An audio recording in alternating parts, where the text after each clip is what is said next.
କେନ୍ଦୁଝରରେ ଅଖଚକ ବନ୍ଦ। ଦର୍ଶକ ବନ୍ଧୁ, ତା 18/3/2024 ତାରିଖ ସୋମବାର ଦିନ 24 ଘଣ୍ଟିଆ କେନ୍ଦୁଝର ବନ୍ଦ ପାଳନ ଶାନ୍ତି ଶୃଙ୍ଖଳାର ସହିତ ହୋଇଥିଲା।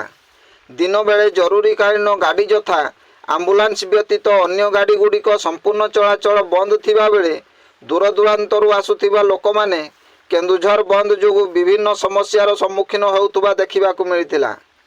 କେନ୍ଦୁଝର ବନ୍ଦ ହେବାର ମୁଖ୍ୟ କାରଣ ଓଏମସି ଶୁଆକାଟିରୁ ଗୁହାଳଡିହିକୁ ରେଳ ସଂଯୋଗକରଣ ଯୋଗେ ଲୁହାପଥର ପରିବହନ ପ୍ରସ୍ତାବକୁ ବିରୋଧ ତଥା ଜିଲ୍ଲାର ଅର୍ଥନୀତି ସୁରକ୍ଷା ନିମନ୍ତେ କେନ୍ଦୁଝର ବନ୍ଦ ପାଳନ କରାଯାଇଥିଲା।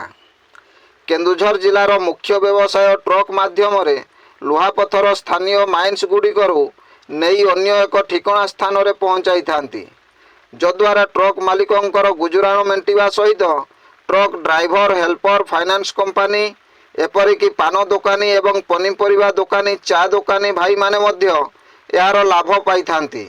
ଅର୍ଥାତ୍ ରେଳ ସଂଯୋଗକରଣ ଯୋଗେ ଲୁହାପଥର ପରିବହନ କରାଗଲେ କେନ୍ଦୁଝର ଜିଲ୍ଲାର ଭବିଷ୍ୟତ ଅମା ଅନ୍ଧକାରକୁ ଚାଲିଯିବ ବୋଲି ସାଧାରଣରେ ଆଲୋଚନା ହେଉଛି।